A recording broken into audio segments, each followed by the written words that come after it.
नमस्कार. चला तर मग भारतीय संविधानातल्या नागरिकत्वावरील आपल्या चर्चेला पुढे नेऊया. गेल्या भागात आपण अनुच्छेद 6 पाहिला. आज आपण बोलणार आहोत अनुच्छेद 7 बद्दल. एक असा नियम जो ऐकायला कदाचित थोडा कठोर वाटेल, पण फाळणीच्या त्या धामधुमीच्या काळात तो का गरजेचा होता हे समजून घेणं खूप इंटरेस्टिंग आहे.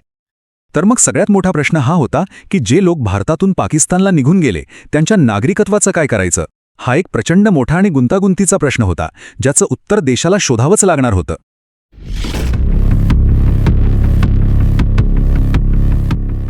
आणि हा प्रश्न निर्माण झाला होता 1947च्या फाळणीमुळे.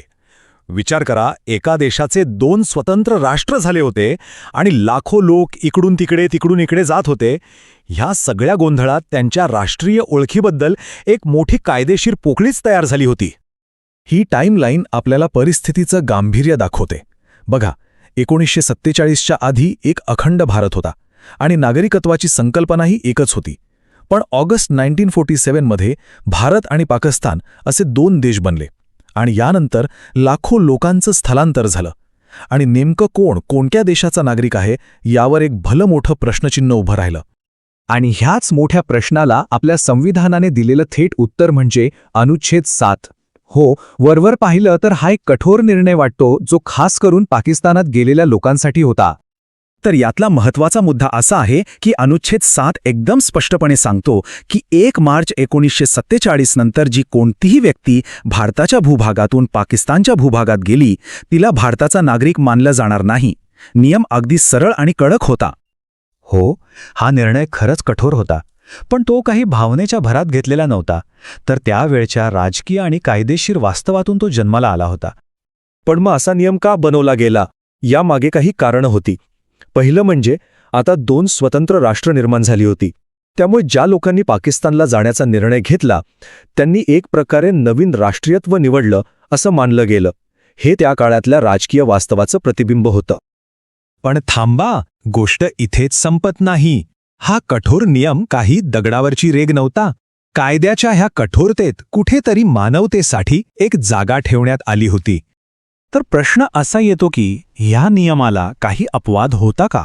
आणि याचं उत्तर आहे होय, नक्कीच होता. आणि खरं तर हाच या अनुच्छेदाचा सर्वात महत्त्वाचा आणि मानवी पैलू आहे. नागरिकत्व परत मिळवण्यासाठी 2 महत्त्वाच्या अटी ठेवल्या होत्या. पहिली अट, ती व्यक्ती पुनर्वसनासाठी किंवा कायमस्वरूपी परत येण्यासाठी कायदेशीर परवाना घेऊन भारतात परत आलेली असावी. आणि दुसरी अट, भारतात कायमस्वरूपी राहायचा तिचा स्पष्ट उद्देश असावा. म्हणजेच एक दार मुद्दाम उघडं ठेवण्यात आलं होतं.